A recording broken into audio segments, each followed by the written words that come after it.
amigos e meus irmãos, estamos analisando, à luz do novo mandamento, o Sermão da Montanha. Pois bem, chegamos ao capítulo 6, em que Jesus ensina como se deve orar. Quando orardes, não sejais como os hipócritas, porque eles gostam de orar em pé nas sinagogas e nos cantos das ruas para serem vistos pelos homens. Em verdade eu vos digo que já receberam a sua recompensa. Tu, porém, quando orares, entra no teu quarto, fechada a porta, ora a teu pai que está em secreto. E Deus que vê em secreto te retribuirá. Quando orardes, não useis de repetições desnecessárias como os gentios, porque pensam que pelo seu muito falar é que vão ser ouvidos por Deus. Não sejais como eles, portanto. Deus sabe o que vos é necessário antes que peçais. Portanto, orai vós desta maneira: Pai nosso que estás no céu, santificado seja o teu nome. Venha o teu reino. Seja feita a tua vontade, assim na terra como no céu. O pão nosso de cada dia dá-nos hoje. Perdoa as nossas dívidas, como nós perdoamos aos nossos devedores. Não nos deixes cair em tentação, livra-nos do mal, porque teu é o reino, o poder e a glória para sempre. Aí está o próprio Jesus falando.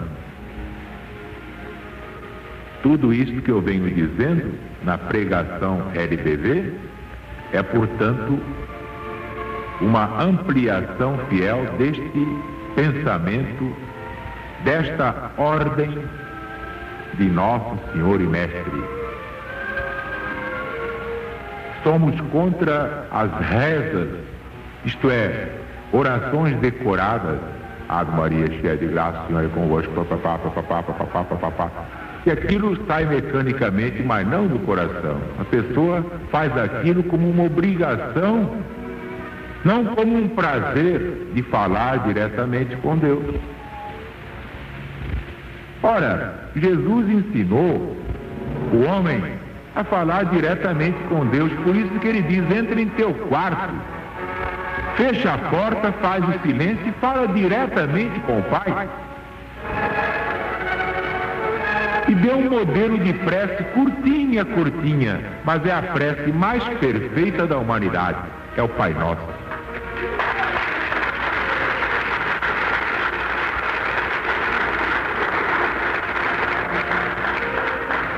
E não precisa pedir muito não, fazer repetições, porque, dizia Jesus, com essas repetições é que eles devoram o dinheiro das viúvas, a pretexto de longas orações. Quem fala é Jesus, não sou eu. Se alguém tiver que se queixar, vá se queixar a ele. Eu estou ensinando o que ele me ensinou. Mas enfim, estamos vendo aí o ensino prático, que é exatamente da LBV. Deus não gosta de rezas compridas e decoradas. E há quem pegue um negócio e fique horas e horas, horas e horas. Deus diz: mas que chato.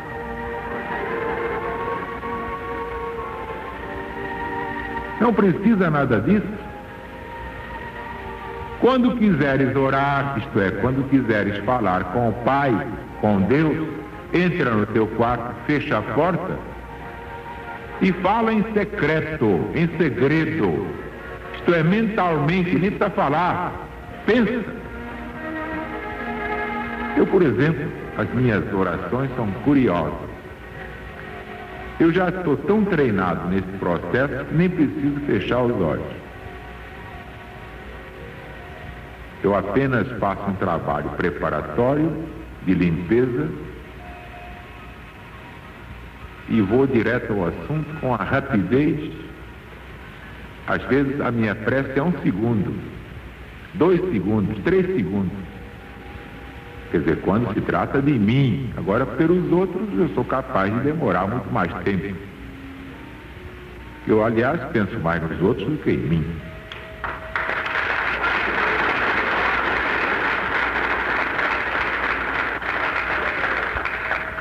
Mas vejam, por favor, o modelo de concisão que Jesus nos deu.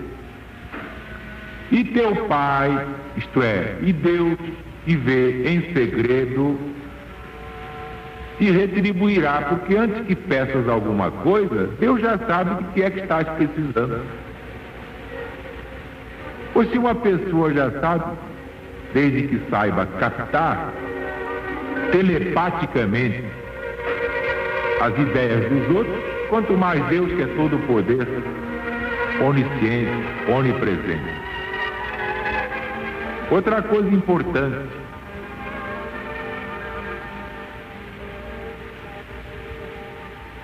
o pão nosso de cada dia dá-nos hoje. Muita gente pensa que é o pão da padaria, mas não é. Esse compete a nós ir buscá-lo com trabalho honrado, que nós temos que fazer nossa parte. Porque muita gente, com base nesses raciocínios marotos, acha que não deve trabalhar não, porque Deus manda de cima, manda o maná como mandou para o povo hebreu, como está lá contado no Êxodo mosaico. Não é esse pão. O pão a que Jesus se refere aqui é o alimento espiritual, que alimenta mais que o pão de trigo.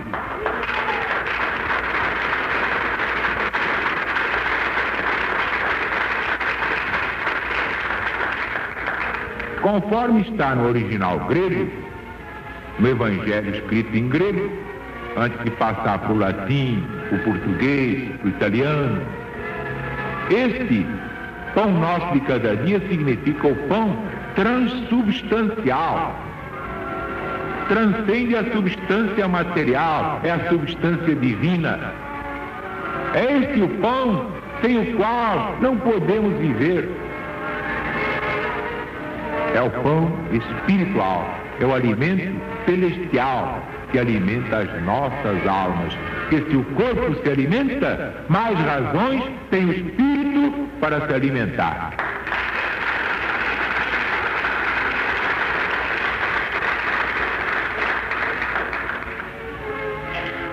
Agora, vejam como Jesus é profundo. Perdoa as nossas dívidas, assim como perdoamos aos nossos devedores. A maioria faz essa prece com a maior naturalidade, achando que perdoa mesmo. Perdoa não. Porque o máximo de perfeição que a gente vê aí fora é o seguinte: bem, eu perdoo, mas não esqueço nunca. Então não perdoa. Então, o que é perdoar, meu Deus do céu? Mais uma vez eu tenho que voltar a este assunto. Aos menos aprofundados nos estudos evangélicos, parecerá até que Jesus pregou a covardia. Quando te derem uma bufetada aqui, apresenta aqui para outra bufetada. Isso eu não faço. Eu, Zaru, não faço. Porque Jesus não pregou exatamente assim como se pensa. Porque pela lei kármica, o indivíduo que dá uma bufetada vai ter que receber uma bufetada. Assim, se ele já me deu uma aqui, eu impeço que ele dê outra, senão vai ganhar duas. É até caridade evitar que o sujeito dê outra. Jesus não ensinou ninguém a ser capaz, e legionário é macho.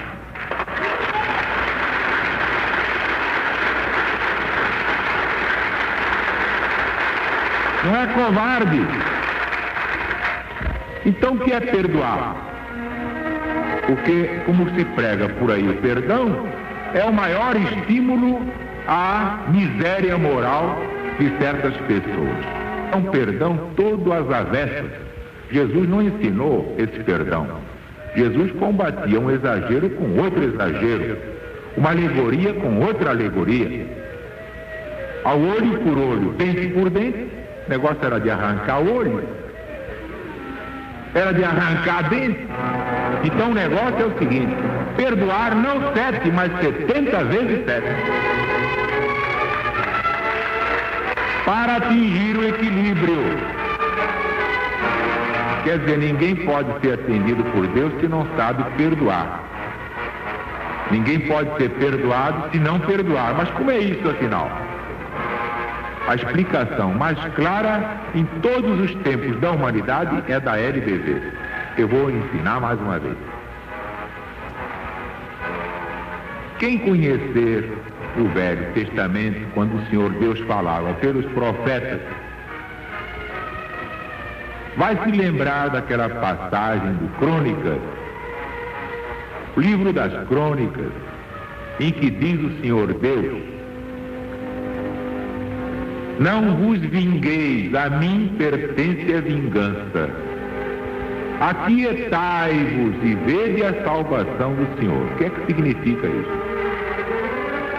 Deus, antes de nos criar, criou leis eternas, irrevogáveis, leis firmes que não variam nunca, desde o ano zero da Terra até os tempos modernos. Portanto, leis diferentes dessas leis que os homens fazem mudam de semana em semana. A gente faz um requerimento, diz: excelentíssimo senhor fulano de tal, de acordo com a lei tal, venho requerer se vossa excelência se digne de ordenar o seguinte. Aí o diretor manda um despacho: a lei já não é essa, vem em termos, que logo uma semana depois entrou em vigor uma outra lei que substitui essa. Vocês sabem que é verdade, os homens não sabem o que querem, porque se não sabem por que nasceram, não sabem o que estão fazendo no mundo, como é que vão fazer leis?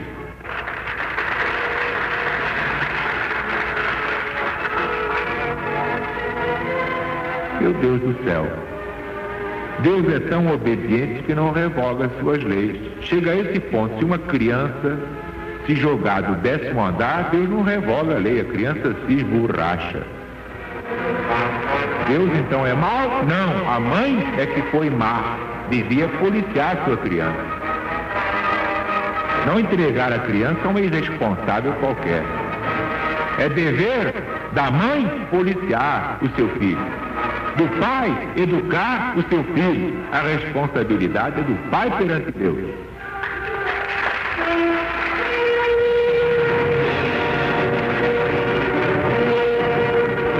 Então aqui está bem claro, pela nossa pregação, que é incontestável, porque é científica. E para nós o Espiritismo é a ciência do cristianismo. E não há cristianismo sem Espiritismo. Portanto, a religião é o Cristo, é o novo mandamento. Todas elas se fundirão no novo mandamento. É o amor, é o amor, é o amor.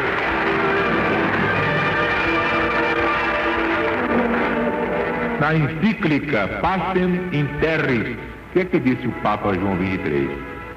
Só há uma solução para os problemas que afligem os povos: amor. E citou o novo mandamento. Mas o que é que nós vimos aqui fazendo há tantos anos?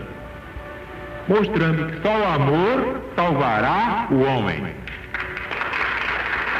Enquanto o homem não se espiritualizar, não entenderá esse amor e quererá resolver pela violência.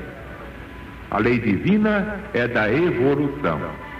Por isso uma criança nasce pequenininha, vai crescendo, mas não pode de 1 ano pular para 30. Tem que fazer 2, 3, 4, 5 anos, 6 anos, 7 anos, até chegar aos 30.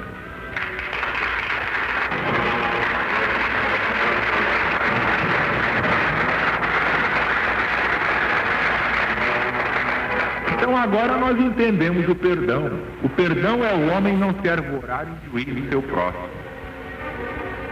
Então eu estou aqui, o indivíduo me faz o mal.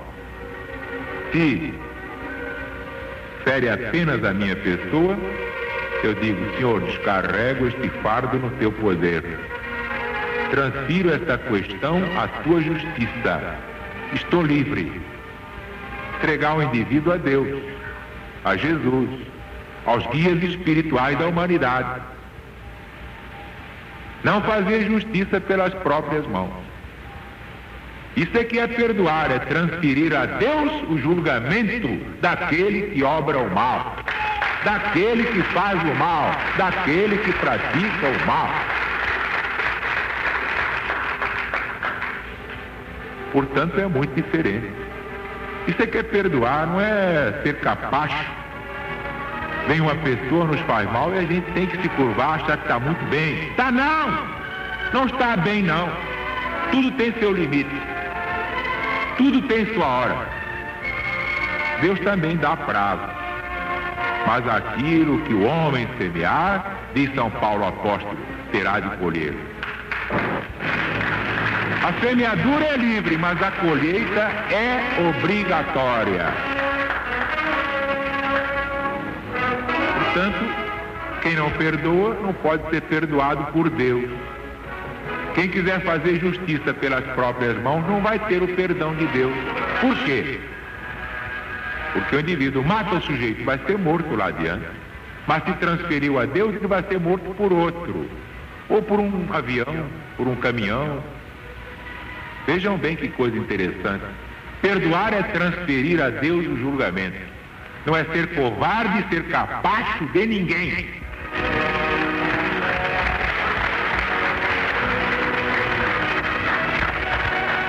Também há muita escamoteação no Evangelho. Porque antigamente não havia empresas gráficas. Gutenberg descobriu a imprensa há pouco tempo. No tempo de Jesus, tudo era copiado em papiros, naqueles rolos de papel. Havia os copistas. Então, no grego original, foi metido muito caco que não existe. Do grego para o português, para o latim, para o alemão, para o italiano, enxertaram cositas de que não se habla. Então, vou dar um exemplo. Jesus diz: toda palavra vã que o homem proferir contra mim, dela já está perdoado. Quer dizer, passou a Deus. Mas se proferir blasfêmia contra o Espírito, não terá perdão.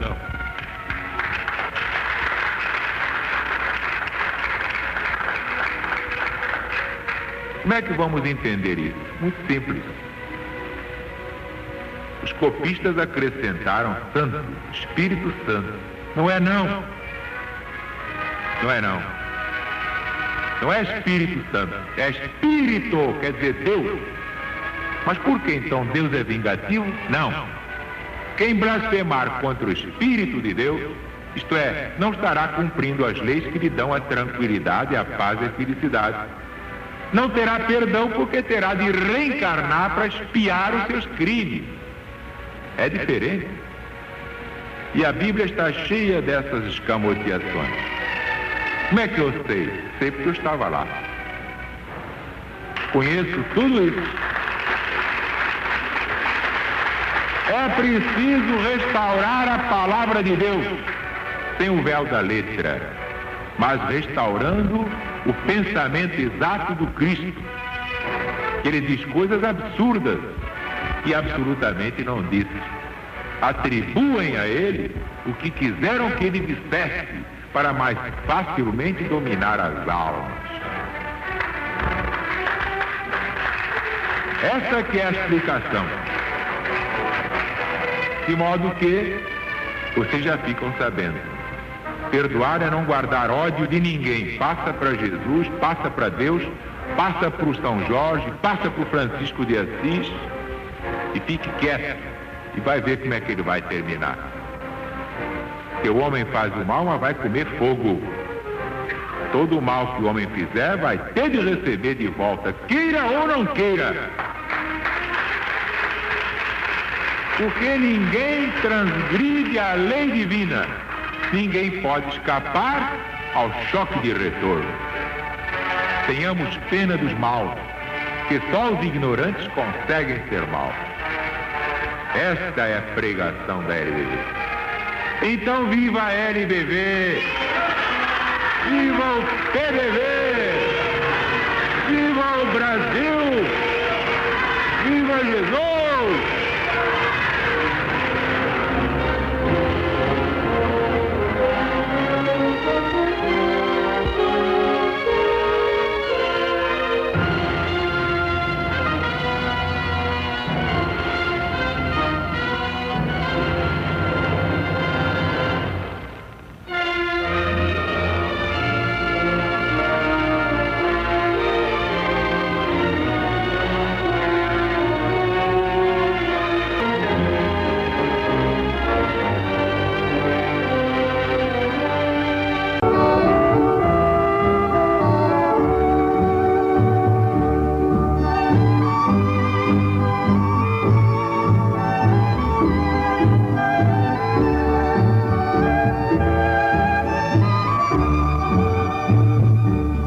Há quanto tempo que o Brasil foi descoberto, mas não estava liberto da cruel escravidão. Porém agora é da pátria da verdade, berço da boa vontade e da glorificação. Porém agora é da pátria da verdade, berço da boa vontade e da glorificação.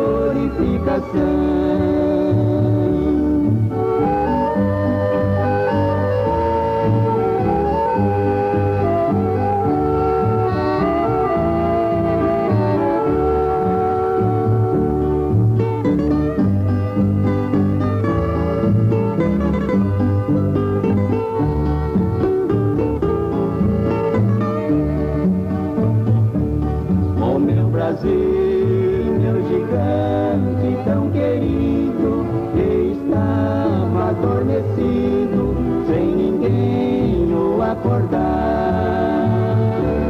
Surgiu Zaru com a grande LBV, dentro dela um PBD, e o Brasil vai despertar. Surgiu Zaru com a grande LBV, dentro dela um PBB, e o Brasil vai despertar.